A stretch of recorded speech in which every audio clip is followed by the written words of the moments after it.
kissing is completely disgusting. I've kissed many people, reluctantly, and every single time I've been absolutely disgusted by the altercation, even without tongue. It's just completely grosses me out, and I don't know how anyone could do it or even enjoy it. It's not even about the bacteria and germs or whatever, neither the saliva. Just touching mouths and tongues is one of the grossest things I've ever done. Well, okay, bozo, move out the way. More smooches for me. I have nothing to add other than calling kissing an altercation is so funny and earnest. Peace and love. Yeah, this is unpopular. Kissing rocks. Have you ever thought that maybe you have an issue with intimacy? Do you like cuddling or hand-holding? Yeah, I honestly love hand-holding, cuddling, and things much more sexual and intimate than kissing. At this point, IDK if I should be questioning my sexuality. Questioning your sexuality because you don't like kissing. Yeah, I don't know if that really tracks. What until you hear about sex? What is that? Some kind of sweet? It's a kind of altercation. The fact that you called it an altercation is hilarious. I hate kissing as well and have avoided it for at least 20 years. It has not been easy and more than one person has tried. To me, I just don't feel good and I find it very uncomfortable, and I think it's disgusting. I relate very much to your stance. Well, at least look at this, OP. You got a brother in arms. Now you two non-kissers go sit in the corner somewhere. I want to smooch. Ah, me too. Breathing in somebody else's exhaled air, and the texture of a tongue is, I do enjoy it as long as the other person knows what they're doing, but it really is pretty weird when you really think about it. Just two faces slurping around with each other, and French kissing is absolutely the most overrated thing ever besides avocados. People fuss too much over caring for their cast iron. I'm a chef. I cook with cast iron skillets every day. They get cleaned with soap and water and dried on a warm stovetop. The word seasoned, as it applies here, is widely misunderstood, as is its purpose. Seasoned, in this case, is synonymous with weathered, not flavored. The seasoning is a layer of polymerized lipids, not little bits of chicken skin and garlic. If you get rust spots, just wipe them off with soap and a Scotch-Brite pad and re-season. Any magic you are tasting is placebo. This goes for my granny's cast iron as well. Part of the beauty of cast iron is its indestructibility and dummy-proofness. Being super particular about care just makes people not want to cook with cast iron as much as they should. I don't know that much about cast iron skillets to, care about this opinion. My roommate will tell me about, I really want to season. I don't care. I'll use the $5 pan I bought at Walmart 7 years ago and I'm good. Every single one of my friends who told me I was ruining my cast iron pan by washing it was a friend who didn't have one of their own. I always thought the seasoning was to do with making it non-stick, rather than an effect on taste. I had no idea what the purpose of seasoning was, I just didn't care. Somewhere along the way, the internet turned owning a cast iron pan into a personality trait. Most of the fuss you hear about that stuff is from people who watch too many cooking influencers on YouTube/TikTok and probably Uber Eats most of their meals anyways. Oh my god, you didn't have to kill these people that hard. Gee, calm down, lower your voice a little bit. The only issue I have seen is leaving an acidic mixture like tomato sauce and water in your pan for too long. Days. Other than that, I wash with soap and water, dry and heat up on the stove, and apply a bit of vegetable oil with a paper towel. For years, I would hide the fact that I cleaned our cast iron with soap from my husband. I eventually told him. He had a fit that I was ruining our pan until I pointed out that he had no idea until I told him. Honestly, you kind of shoved it right in his face, because how do you not notice if you care that much about it? I avoid cast iron, mostly because it's too darn heavy for my scrawny wrists. But I also stress about cleaning it too well. 2 strikes, it's out. Everyone should shave their armpits, obviously barring any health conditions, persistent irritation, etc. It is my opinion that everyone should shave their armpits. I'm a hairy male, and I had fully grown armpit hair, over an inch in length, by the time I was 7. I've always found body hair to be gross and unhygienic, and as such, I've been shaving it since I was 13. I have gone through periods of growing it out to see any potential benefits or preferences, and these are the top 5 things I've learned about not having armpit hair. I sweat a lot less, a ton less. BO is naturally a lot weaker. I require a lot less deodorant. Deodorant works far better and for much longer. If I'm hot, it's easier to cool my armpits down/aerate them. Consequently, for whatever reason you might think of, sweat evaporates from my armpits more quickly. To be fair, I find armpit hair to be especially disgusting. It's thin and strangly and has the appearance of an unkept dead rat. Apparently, someone that swings their arms a lot when they walk can suffer from greater irritation if they shave their arms, but arm swinging while walking is a different topic. In my opinion, it can be acceptable for someone to trim their armpit hair. I guess that's okay, but that should be the bare minimum that everyone should do. You know, you laid out your points, you made it clear, I kind of see what you're getting at, but I just evaporates quicker with no armpit hair. I don't think sweat does that. I just don't believe it. I can respect a man who does his own study on his armpit hair. Yeah, but can we go back to the part where he had full armpit bush at 7 years old? That is another good point. That has to be crazy levels of testosterone for a 7-year-old. Are you okay? If I trim it too close, then my sweat drips. A little hair helps with dispersing and drying the area. Only difference when I shaved is the sweat drops down the side of my body a lot quicker, which I can only imagine therefore leads to some big ol' wet spots just leading down your torso, which probably doesn't look great. You had 1-inch long armpit hair at age 7? I think that may be your problem. Like a woolly mammoth posting grooming advice on elephant Reddit. Counterpoint, my pits chafe if they sweat and my BF's hairy pits do not. Checkmate, atheist. You don't sweat less, it's just not as noticeable because there is no armpit hair to catch the sweat. That is scientifically proven. Because I like this, everyone should do it.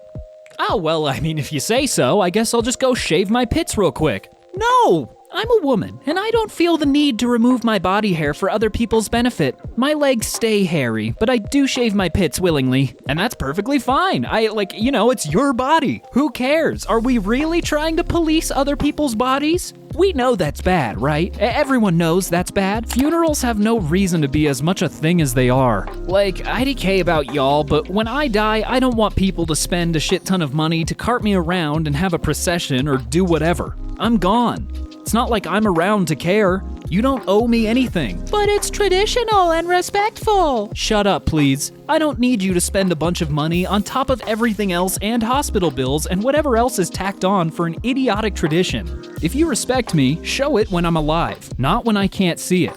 Death isn't special. We shouldn't have to treat it as if it is. You know, I kind of agree with this. Not as nihilistically as this person's, presenting it, but yeah, when I'm dead, don't spend, over $10,000 or more just to have a going away party, in a sense. I don't know. Just throw me in a ditch and I'm good.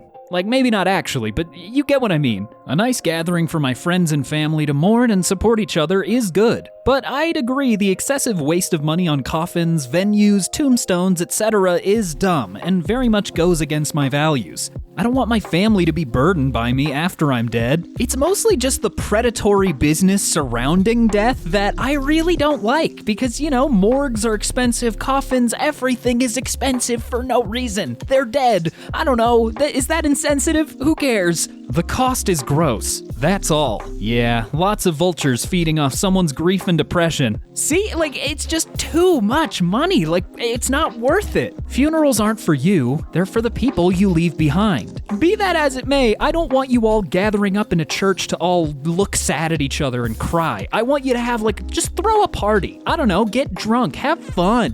Bro, you're gonna be fucking dead. You're not gonna give a shit.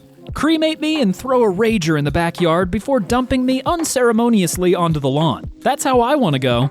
Once again, people are agreeing with me. This never happens. Like most posters in this sub, you missed the point. Funerals are for the mourners, not for the deceased. Once again, throw a rager. Pool party with a slide. I'm gonna be strapped to fireworks and detonated over the Grand Canyon while my friends have a barbecue. Now that is a good way to go. Good vibes only, people are toxic AF. Good vibes only roughly translates to, I have no emotional regulation skills and take everything personally, and therefore I require others to walk on eggshells around me. People who say, I hate drama, invariably have the most of it because they refuse to accept that conflict is a natural part of life. They communicate in passive-aggressive ways and end up exploding because they can only cram their true feelings down for so long. Their avoidance strategies actually drag out drama in the long run because issues never get resolved. This seems to be even more noticeable with parents. I'm teaching my kids to be kind rarely translates to a calm, patient, and gentle approach. Leading by example. Instead, it's a parent snapping at their whiny 3-year-old for having a tone when the poor kid has no concept of what they did wrong. People who call themselves empathetic tend to have the least empathy for others, including their own children, and the least knowledge of child development to boot. Obviously, this isn't universal, but I do see what you mean. I've met a good few good vibes people at work, and yikes. Can you please remove your post? This is a good vibes only subreddit, and you're disturbing my mental space with your negative phrasing. I know that this is a joke, but saying this is a good vibes subreddit on unpopular opinions is kind of hilarious. I've known good vibes couple who abandoned a dog they were in care of for a weekend so they could go to a weekend music festival. Luckily, the dogs were alive at the end. That just frustrates me. Just unresponsible people. Don't take care of an animal. Don't take care of an animal if you're just gonna ditch it to go have fun on your own. You have to now think of this thing's life. Come on, people. I always interpreted it as good vibes only people are demanding that others make them feel good all the time, and they use it as a means of avoiding being held accountable for bad behavior. Many such cases. You wouldn't believe it. I like a little bit of drama. Well, yeah, everyone does, and if you say you don't, you're lying. I mean, nobody likes drama on themselves, but drama from other people? Ooh, yeah, gimme. I think the problem here is dishonesty. I believe it is very good to reduce the stress, conflict, drama in your daily life. But if someone is shutting people's expressions down, saying things like, good vibes only, what they actually are thinking is, I really don't care, please leave me alone. Ironically, they are usually the most toxic too, LOL. Well, yeah, that's what the poster was saying, is that good vibes people are toxic. Do you need to reread this? Good vibes only is a translation for, I don't give a flying F about you or anyone else's issues. I prefer bad vibes only. Then I'm never disappointed. Spiritual bypassing. I don't really know what that means, and I don't think I ever will. Gyms need to stop playing music. Went to the gym last night and I could hear the gym's music through my earbuds, almost as loud as my own music. It really messed with my focus and was just unnecessary. Look around. Everyone in here is wearing earbuds to listen to music of their own choosing. Nobody is coming up to the front desk and asking you to blare Taylor Swift and Nicki Minaj at full volume. Even if I forgot my headphones, I would prefer dead silence over the annoying top 40 hits that they pump in. Just stop playing music, or at least keep it quiet enough not to compete with my headphones. I do see the value in having music playing in the gym ambiently, but yeah, definitely turn the volume down if people can't even hear their own headphones. Really, they just need to lower the damn volume. Yeah, seems like if they just turn it down a little bit, it won't be a problem. What? What exactly are you saying what to? That gyms play music, or that he wants gym music to be quieter? What? Huh? The idea of a quiet gym where you can hear everyone's grunting and personal noises would be odd, but I do think this is an unpopular opinion. Great job. Yeah, obviously complete silence probably isn't the best because you're just gonna hear like the whole time, but it would be better than, hearing music you hate. I was doing squats and there was a guy on a Stairmaster somewhat close to me, probably like 6 feet away. That lift pushed such a loud and stinky fart out of me, the guy grimaced and left the machine almost immediately. Don't know what this has to do with, gyms should not play music, but thanks for sharing. My gym plays the same 30 to 50 songs and has been for years. We Built This City, Hey Soul Sister, Best Day of My Life, and I Got a Feeling are on it. Guaranteed to hear at least 2 of those. If I hear Twisted Sister's I Wanna Rock one more time, I'm going to throw every dumbbell directly at every speaker. I swear to Look, it's okay. Take a breath. I Wanna Rock isn't real. It can't hurt you. No, I'm totally with you. I don't care that they play music necessarily. Why the F does it have to be so goddamn loud though? F me, just turn it down. I have noise-canceling headphones and can still hear it over my music most of the time. Hard agree. Plus, their appeal-to-everybody approach to playlists makes it so much worse. Turbulence on a plane is super fun. I'm not talking about the kind of turbulence that causes genuine injuries, but when the plane hits some mild turbulence and you bounce around like you're on an amusement park ride, that's extremely fun. And I don't understand why it stresses so many people out. Bonus points when you're descending and you drop in altitude like it's a roller coaster. I do understand why people who get motion sickness don't like it, of course, but mild turbulence is the most entertaining part of a flight, in my opinion. I used to agree with you, but I'm getting older and more aware of my own mortality, I guess. Whatever the reason, I flew a few weeks ago, and it was not a pleasant experience, especially when I arrived at my destination. My cousin eventually told me the reason our landing was delayed was because of tornado watches. You know, that's a pretty reasonable reason to be a little nervous of turbulence, especially hearing it was because of tornadoes. I was fine with turbulence until I hit a flight where I couldn't get out of my seat for 80% of the flight. Turbulence isn't fun anymore.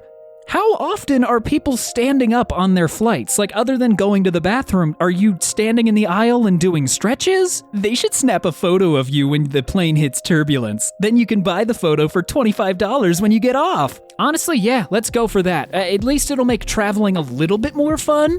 A truly unpopular opinion. I could not disagree more. Agreed. Sometimes I just want to feel something to know that I'm alive. Hey, you doing okay, bud? That sounds like a cry for help. I don't understand why it stresses so many people out.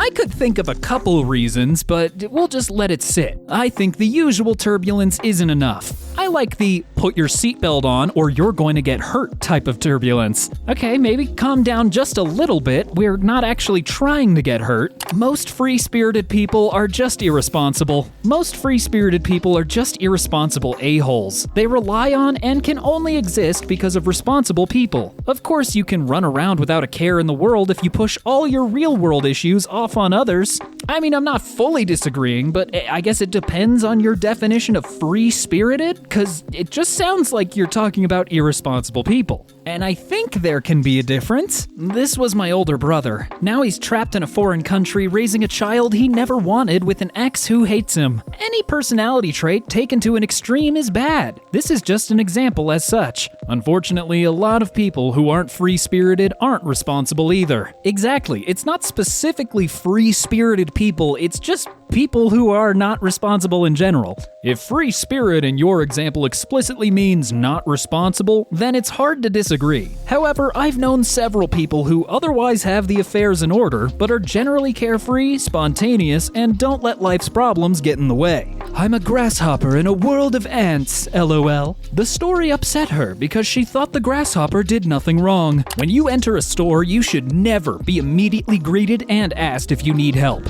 When I go to a store and am immediately asked if I need help, I get pissed. If I need help, I'll ask. If I'm asked before I can look at a single thing, I want to leave. If you keep coming up to me, I no longer want to be there.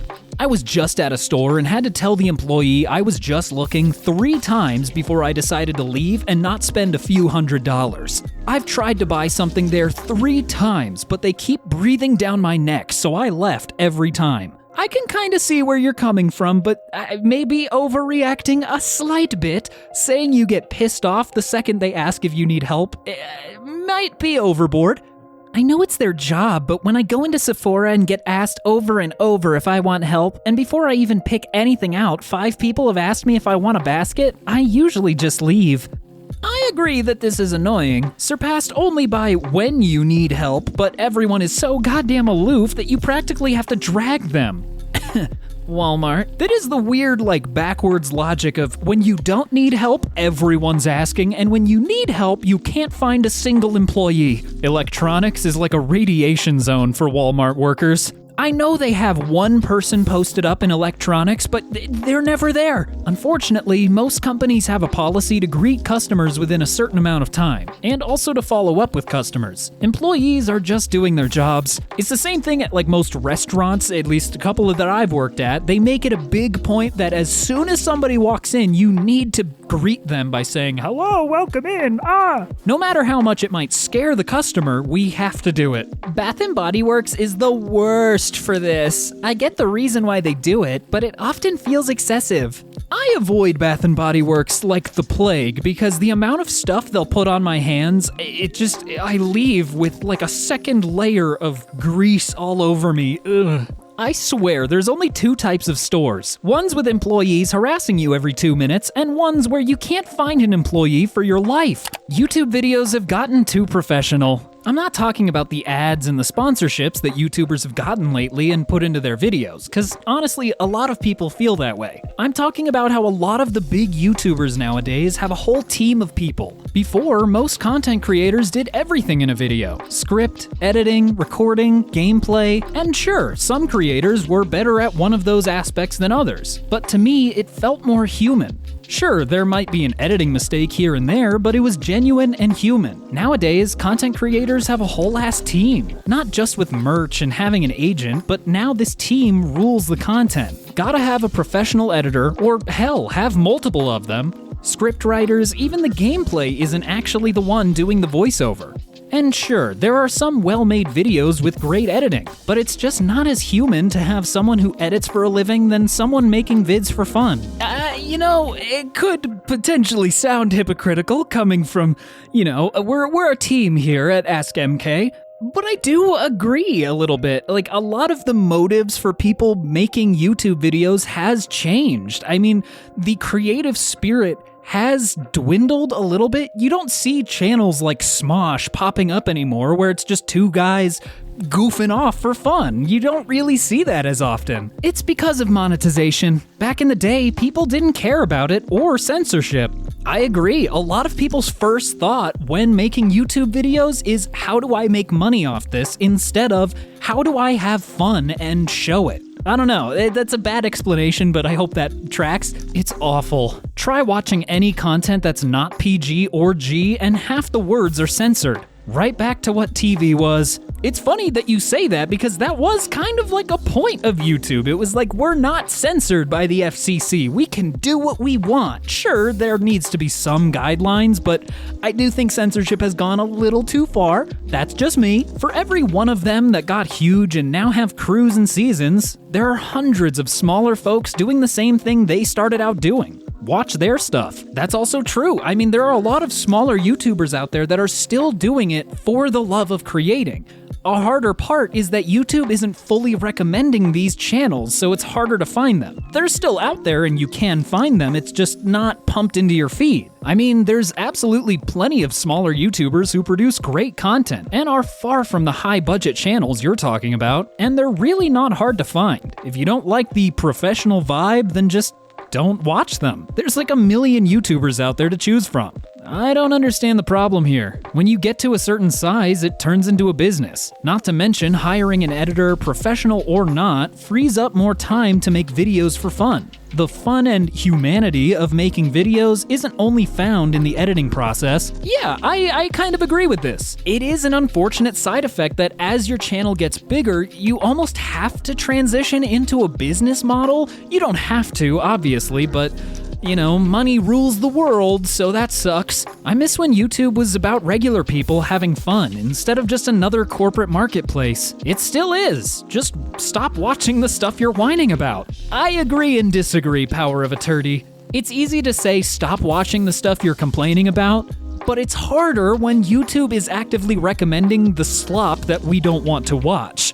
Youngest children, a lot of the time, actually have it the worst. Obviously, every family is different, but everyone always talks about how the youngest children are the lucky ones. But in reality, most of the time, the youngest children have it the worst. Usually, the other kids grow out of playing child games. Playing make-believe or dolls is boring now. So it's similar as the only child who doesn't have a play friend, except the child is rejected instead. The parents and other adults get bored of being parents, or family members have already been there, done that for important milestones and events. And a lot of times, the youngest gets the worst parts of their parents' marriage. Also, the oldest children usually get more help as they are older, because once the youngest is finally 18, they feel like they are finally done with dealing with children. The older children have a sort of jealousy that the youngest gets to do things that they could have never done, but most of the time, it's just because parents don't feel like parenting. They are tired. It's easier and faster if the parent just does it, or they just don't feel like going through the effort of actually teaching them what to do, so they just do it for them. And then once they are adults, they just expect them to do it on their own, and then compare them to the older children.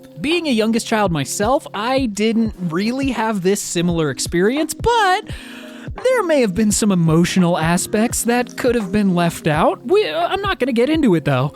That's for my therapist. I'm the youngest of 3. My parents forgot to tell me about losing teeth and the tooth fairy. When I lost my first tooth, at school, IIRC, I came home crying because I didn't want to end up with my teeth in a glass on the bedside table like grandma's.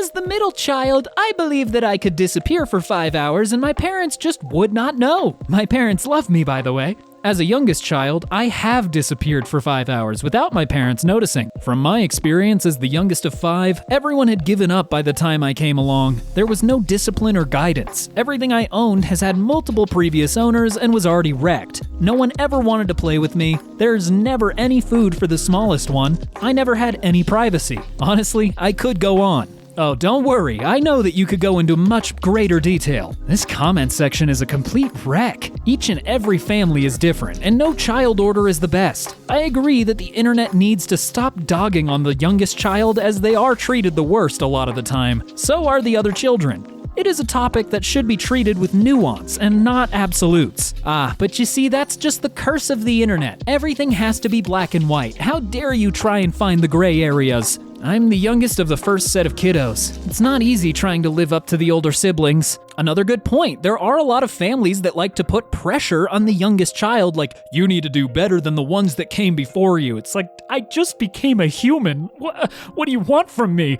I feel like the youngest gets ignored the most and can't participate in conversations because nobody wants to hear what they have to say. It's almost by virtue of being the youngest, people are like, well, they don't know what they're talking about, so I'm not gonna listen to them. It's like, no, dummy, I know things too. Lying on your resume is okay and not immoral.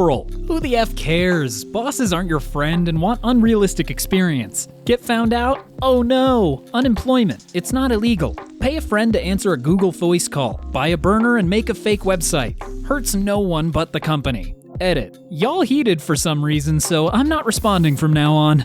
Oh, come on, we're not seriously shilling for businesses in the comments, are we? I feel like a lot of this depends on the job, too. Well, of course, if you're going into some corporate business, then yeah, lie, because that's what they're going to be doing to you in 2 weeks. It depends what the job is for. If it's something that won't harm others if you F up, like sales or retail, then whatever. But if you're doing any kind of job where you being unqualified will hurt people, like engineering, electrician, healthcare, accounting, etc., then yes, it's morally wrong. And you're not eligible for unemployment if you're fired with cause. Employers lie during interviews, so... Exactly. Even during your interview, they're lying to your face about what the job is. So what is so wrong about me lying to them back? It hurts honest people that are more qualified than you, but didn't get the job because they didn't lie. And if you say, oh, well, they should have been lying too. Do you want the shitty world we live in to get even worse? We're not all better off if everyone becomes a liar. I mean, yeah,